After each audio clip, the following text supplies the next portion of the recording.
Teams are starting to clinch playoff spots for the Stanley Cup Playoffs, and those matchups are starting to take shape. Plus, we've got some breaking news from the Flyers on their goaltending situation to report, and a full weekend of games to preview, and more coming up all on today's Locked On NHL podcast. You're Locked On NHL, your daily podcast on the National Hockey League. Part of the Locked On Podcast Network, your team every day.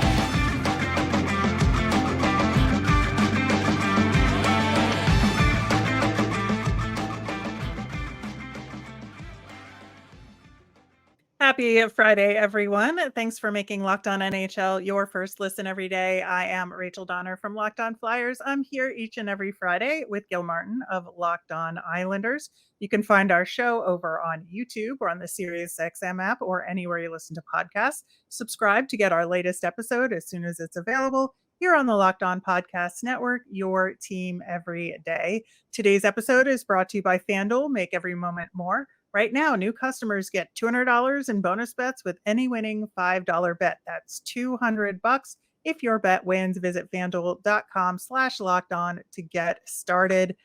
Happy Friday, Gil. Happy Friday, Rachel. We've made it through another week, and like you said, clinches are starting to happen. The playoff picture is becoming a little clearer, at least. Still a lot to clear as mud, as they say, right? Clear as mud, that's right. Yeah, we will get to that breaking Flyers news, which is why this episode is posted a little bit later than we normally would. But yes, the Stanley Cup playoffs are beginning to take shape. The New York Rangers clinched earlier this week with a win against the Flyers. And then last night, there were a whopping four teams to clinch playoff spots. We've got the Stars, the Hurricanes, the Panthers, and the Bruins just clinched by sitting at home doing nothing. So good for them. Yeah, and the Panthers clinched by losing. So go figure that one out. Yeah. The Dallas Stars clinched with a win over the Vancouver Canucks, which was another team that could have potentially clinched a playoff spot. So I feel like their clinching was the most dynamic, I guess you'd say. Yeah, and beating another team that's near the top of the standings, always a valuable thing. And you get the feeling some of these games between teams like that could be a playoff series preview down the line. Yeah, absolutely. I think that the Stars especially, I think, have a lot to prove. Just in terms of, is this the year for them? There's been so many years recently where, you've thought that the Stars had a legit shot at the Stanley Cup and they haven't quite gotten it. And I think that there's just so much with the West, but Dallas, I think, is the team with the most to gain and potentially the most to lose here. Yeah, and it's been such a tight race in that division all year, but I really like the Dallas Stars. I get the feeling that's a team that out of the top 3 or 4 teams in the West right now in the standings, they're the most built for the playoffs. Yeah. Yeah, I agree with that. I think that they have balanced scoring in a way that maybe some of the other teams don't have as effectively. And, you can talk about the Edmonton Oilers all you want, and we will, but, they're like a 1-2 punch. This is more like a 1-2-3-4 punch here. The depth is certainly important. The fact that they can throw, 3-4 lines at you that can put the puck in the net. And then you add the goaltending that is always critical to go on a Stanley Cup run. I mean, to me, they are built to win in the playoffs. The same way, last year Vegas was built to win in the playoffs. Florida built to win in the playoffs. The ingredients that you need, the physicality, the depth, the goaltending, the balanced scoring, I think you've got all of those in the Dallas Stars right now. Yeah, you do.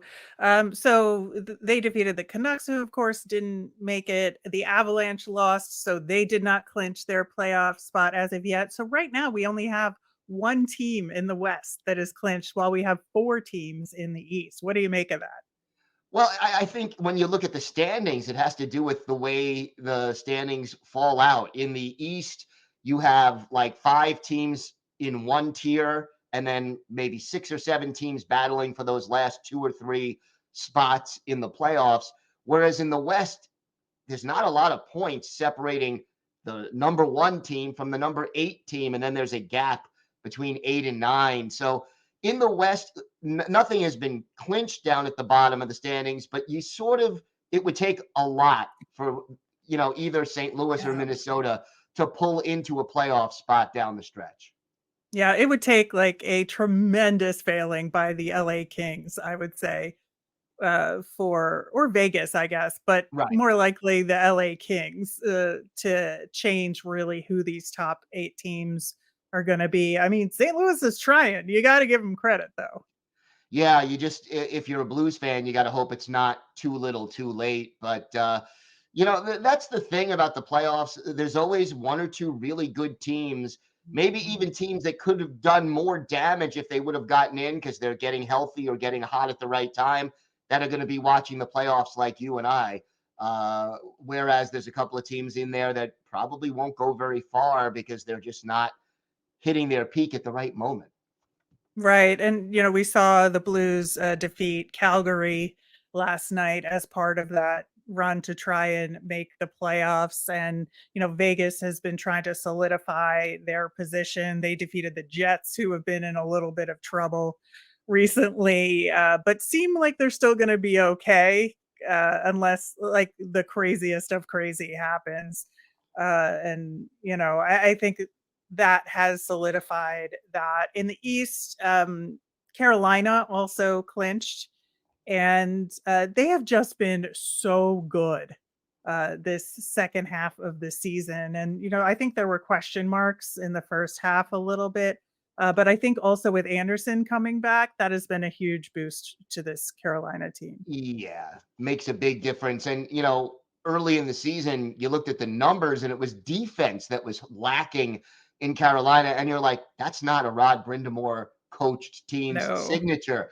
So, yeah, they sort of recovered. They are back to playing Hurricanes style hockey. And look, I have seen them a number of times, covering the Islanders, and they are not an easy team to play against. No. Uh, No. so talk about teams that are built for the playoffs, but yet here's a team like Dallas in the West that hasn't quite gotten over that hump. The Carolina Hurricanes, now they've got some goaltending going. They tire you out the way they play.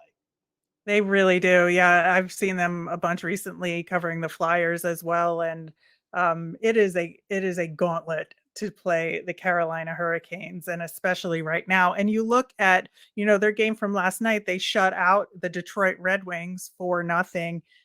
Detroit, who is like desperately clawing to maintain playoff position here, like this was a huge game for them, and the Canes just like swept them. Shut them down entirely. And Detroit, gosh, they are just battling as of right now. They're on the outside looking in by just 2 points. So that you mentioned their desperation, and yet they've lost 3 straight. So the last 2 or 3 playoff spots in the East, it seems like nobody wants to stake their claim to it. Everybody is just stumbling, except for the teams that are so far out that they're barely clinging to hope. It's someone's going to get in there, but it's almost like it's going to be by default.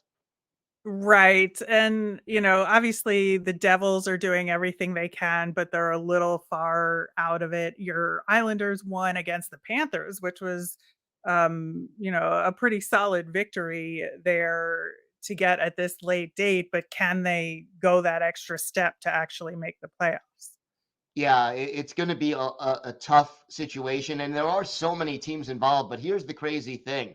Out of the, let's say, 6 teams that are battling for those last 2 playoff spots, the only one that has a positive goal differential is Detroit, and they're +1. Oof. Oof. Yeah, I feel like a lot of these teams, when they lose badly, and that's affecting that. You get like your 6-0 shutouts or like a Right. 7-2 game or something, and that's been messing with the goal differentials. But when they win, it's like a 1 goal or 2 goal margin. So Yeah. I mean, the, if the season ended today, the Capitals with a -30 goal differential would be in the playoffs. So, go figure. And sure. then and the Red Wings with a +1 would be on the outside looking in. Right. So the Caps lost to the Leafs. The Flyers lost to the Habs last night. So to your point, it seems like nobody wants to make it, and we're going to stumble toward the end of the season. Yeah. Uh, that being said, if you look at the matchups as they currently stand, they're kind of fun. And so we are going to do that, plus talk Flyers goaltending coming up next. Today's episode is brought to you by eBay Motors. Passion, drive, and patience. What brings home the winning trophy is also what keeps your ride or die alive. eBay Motors has everything you need to maintain your vehicle and level it up to peak performance, from superchargers, roof racks, exhaust kits, LED headlights, and more. Whether you're into speed, power, or style, eBay Motors has got you covered. And with over 122 million parts for your number one ride or die, you'll always find exactly what you're looking for. And with eBay Guaranteed Fit, your part is guaranteed to fit your ride every time or your money back. Because with eBay Motors, you're burning rubber, not cash. With all the parts you need at the prices you want, it's easy to turn your car into the MVP and bring home that win. Keep your ride or die alive at ebaymotors.com. Eligible items only. Exclusions apply. eBay Guaranteed Fit only available to U.S. customers. Are you watching sports on cable TV all day? Have to turn down the volume with all that shouting? Make the switch to Locked On Sports today, a free 24/7 sports streaming channel program for you every day to bring you the biggest stories without all the screaming. Locked On Sports today brings you can't miss analysis, opinions, and news, streaming 24/7 on YouTube or the free Amazon Fire TV channels app, part of the Locked On Podcast Network, your team every day. So the current playoff matchups as they stand, based on the standings as of Thursday night, some fun matchups in the East, looking at the Bruins versus the Lightning. And that just feels like one of the best grudge matches in hockey. Yeah, I mean, you would think about it. The Bruins would win the division and get one of their big rivals in the first round. That has always been a tough out. A team with playoff experience and Stanley Cup experience. Uh, that would be a heck of an opening round series for sure. Yeah, absolutely. Looking at the other matchups, you have the Panthers and the Maple Leafs, and that brings up some feelings from last season. Just a smidge of feelings for Maple Leafs fans, especially. And, like I said, I think the Panthers are a team that is so built for the playoffs with the style that they play and the goaltending they get from Sergei Bobrovsky. And the Maple Leafs still looking to end that jinx that dates all the way back to 1967. Yeah, and I love the Rangers Caps matchup. I think that would be a fun series. That would be. And, we mentioned the Caps goal differential, but they seem to be getting the better at the right time. And Alexander Ovechkin, after a dreadfully slow start, has really woken up and has been playing some great hockey as of late. He's always dangerous. And there's a great rivalry in that series as well.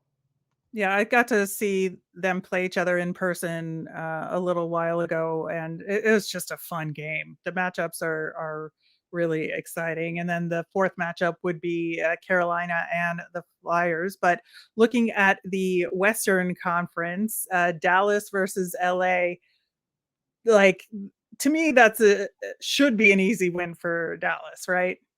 On paper, yeah, and we've talked Yeah. about the way Dallas is built, but there's something about LA. Like if you go back to the early part of the season, if they can recapture what they had then, they wouldn't be as easy and out as it looks on paper. Yeah, I think so. I'd say it's a similar situation for the Avs versus the Jets, but like you wouldn't have said that even maybe 6 weeks ago. Like that would have been a competitive series, but I just feel like now the Avs are kind of peaking. For that's a terrible pun there. Sorry, but yeah, it's I just don't think it would be as exciting as maybe it would have been 2 months ago. Yeah, no, and Winnipeg going through a tough time now. But you know what? You have Connor Hellebuck there. He could keep Winnipeg in some games and maybe even steal some. He would be the key in my mind to keeping that a good series. Yeah, absolutely. Love the Canucks versus the Predators, should that come to be. Yeah, that would be an interesting series. You know, Nashville, your favorite team in the West right now because of your pick before the season started. Yep, Uh, I think they would be pesky to the Vancouver Canucks, and the Preds I do have been too. playing their best hockey as of late.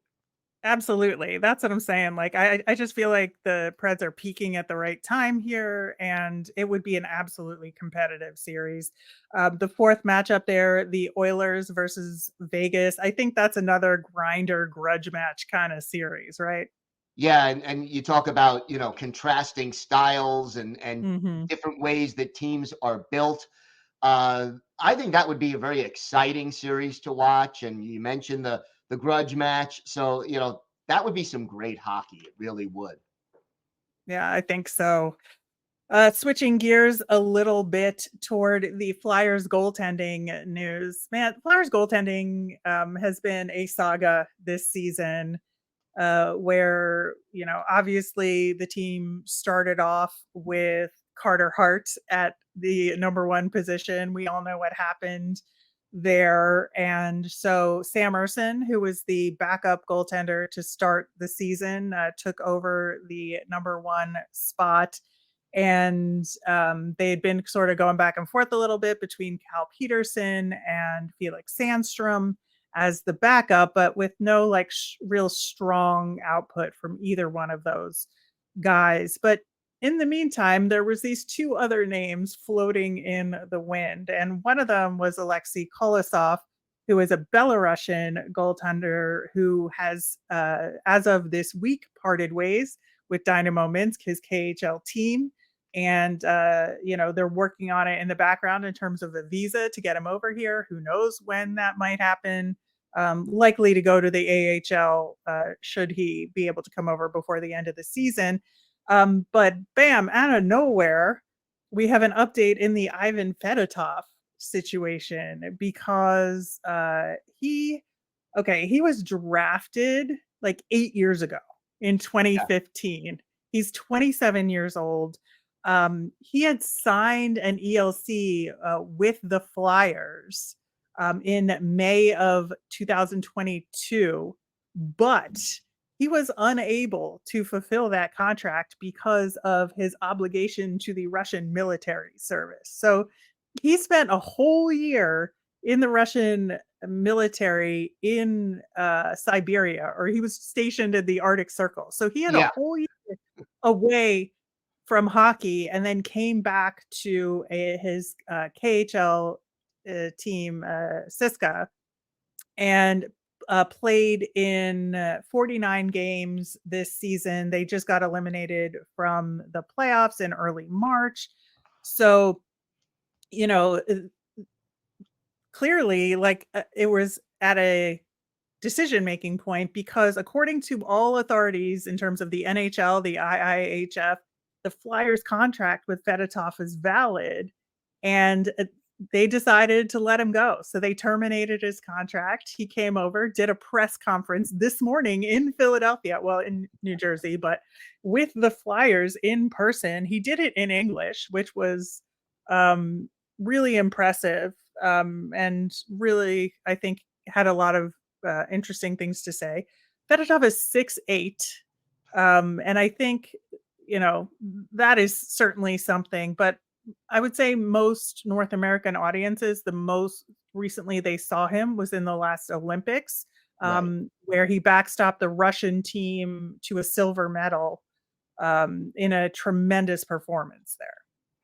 How do you think he will do as far as adjusting to the narrower rink in North America. How quickly can he get up to speed, I guess, is my real question. It's interesting because he talked about that a little bit and said that he's looking forward to the speed of the NHL game, that he's used to just specifically tracking the puck and only the puck. Whereas like now, because of the tighter space, he's going to have to pay attention to a little bit more. And there's going to be a learning curve there.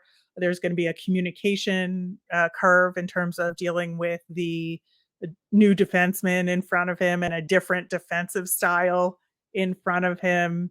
But that he really is looking forward to the challenge and is excited to play a North American style of game. He thinks it'll suit his skills.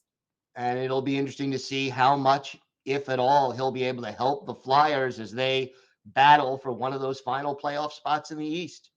Yeah, he's looking forward to that as well.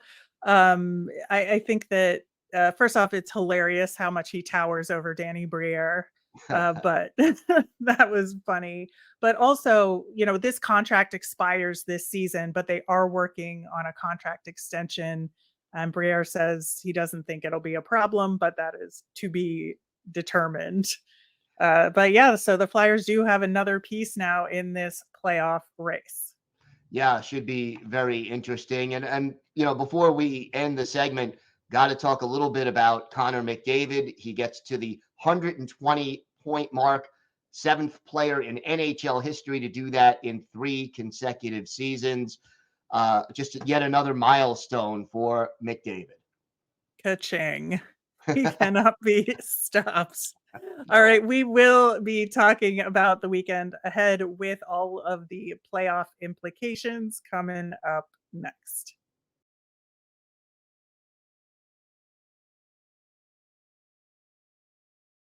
So tonight, there is only one game on the schedule, and I think it does have some implications here, right?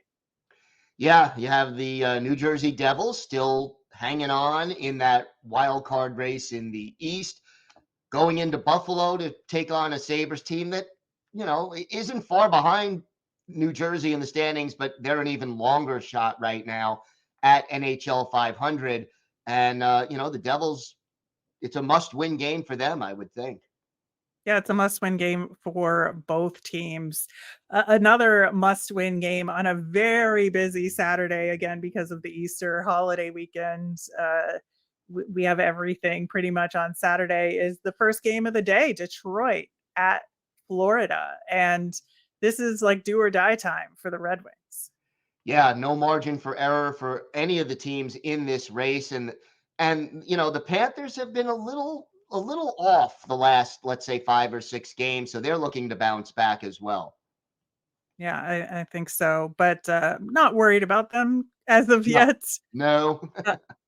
Yeah, Vegas faces the Minnesota Wild, and Vegas needs to win this to maintain their position.